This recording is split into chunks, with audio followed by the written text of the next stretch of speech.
Hello friends, flavours ट्रेजरमध्ये आपलं सर्वांचं अगदी मनापासून स्वागत. नाचणीची भाकरी म्हटलं की ती कडक कडक होते किंवा ती थापत असताना त्याला चिरा पडतात, अशा कंप्लेंट्स नेहमीच आपण बघतो.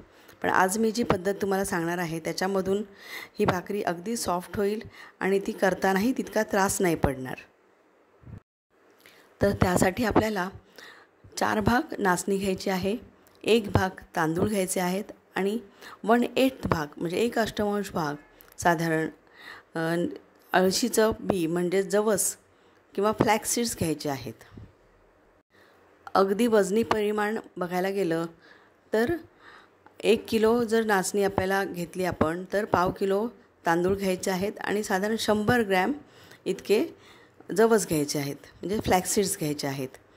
ते कच्चेच घ्यायचे आहेत. हे सगळं मिश्रण एकत्र करून दळून आणायचं आहे आणि त्या पिठाची आपण भाकरी बनवायची आहे. साधारण 1 छोटी वाटी पीठ मी इथं घेतलेलं आहे आणि त्याच्यामध्ये आपण पाणी घालायचं आहे. जर तुम्हाला आवडत असेल आणि हवं असेल तर मीठ घातलं तरी चालेल, नाही घातलं तरीही चालेल. पाणी घालताना ते आपल्याला लागेल तसं घालायचं आहे. अशा प्रकारे पाणी घालून सर्व पीठ हाताने व्यवस्थित मळून घ्यायचं आहे. म्हणजेच त्याचा एक मऊसर असा गोळा तयार करायचा आहे.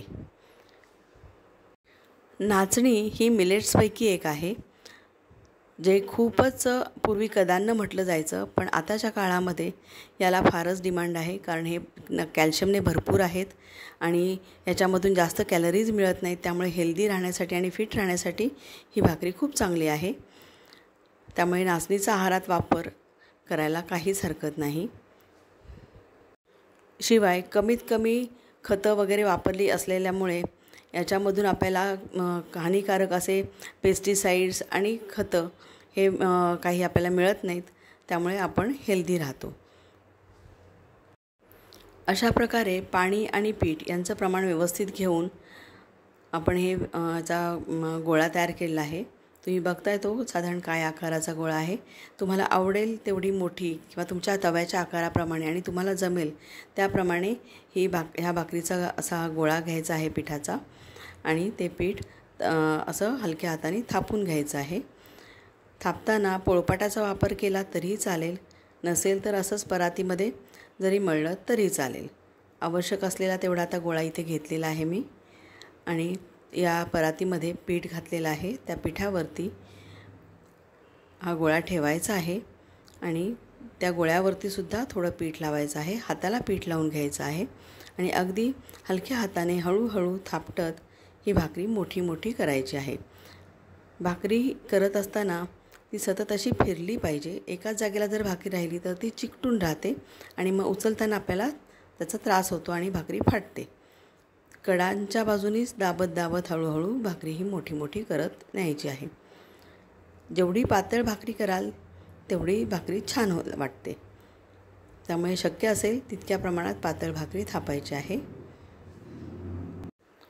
गव्हाच्या चपातीच्या कंपॅरिझनमध्ये नाचणीची, ज्वारीची किंवा बाजरीची भाकरी ही जास्त हेल्दी आहे. त्यामुळे शक्यतो आहारामध्ये चपाती सोडून आपण भाकरी जर वापरली तर आपल्याला हेल्दी राहण्यासाठी फारच हेल्प होते. आता तवा व्यवस्थित तापलेला आहे की नाही बघून घ्यायचा आहे. या भाकरी करताना आपला गॅसचं धग किती लागते आहे आणि ते किती स्मूथ आणि कंटिन्युअस अशी स्टेडी अशी त्याला हीट लागली पाहिजे. तसं जर असेल, एकसारखी जर हीट लागली तर ह्या भाकरी अगदी व्यवस्थित होतात. नाहीतर मग भाकरी तव्याला चिकटून राहते किंवा सुटत नाही, असेही गोष्टी होतात. आता ही भाकरी घातल्यानंतर ती पालती म्हणजे पिठाची बाजू वरच्या बाजूला करून अशी घालायची आहे.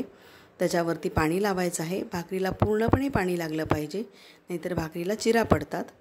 आणि हे पाणी लावलेला भाग हा आपण पुन्हा परतून तव्यावरती घालणार आहोत आणि थोडा वेळ मंद गॅसवरती ही भाकरी व्यवस्थित होऊ द्यायची आहे, शिजू द्यायची आहे. म्हणजे थोडक्यात त्याला त्याची पाट अगदी सुकून गेली पाहिजे आणि भाकरी अगदी इझिली तव्यावरून निघून आली पाहिजे.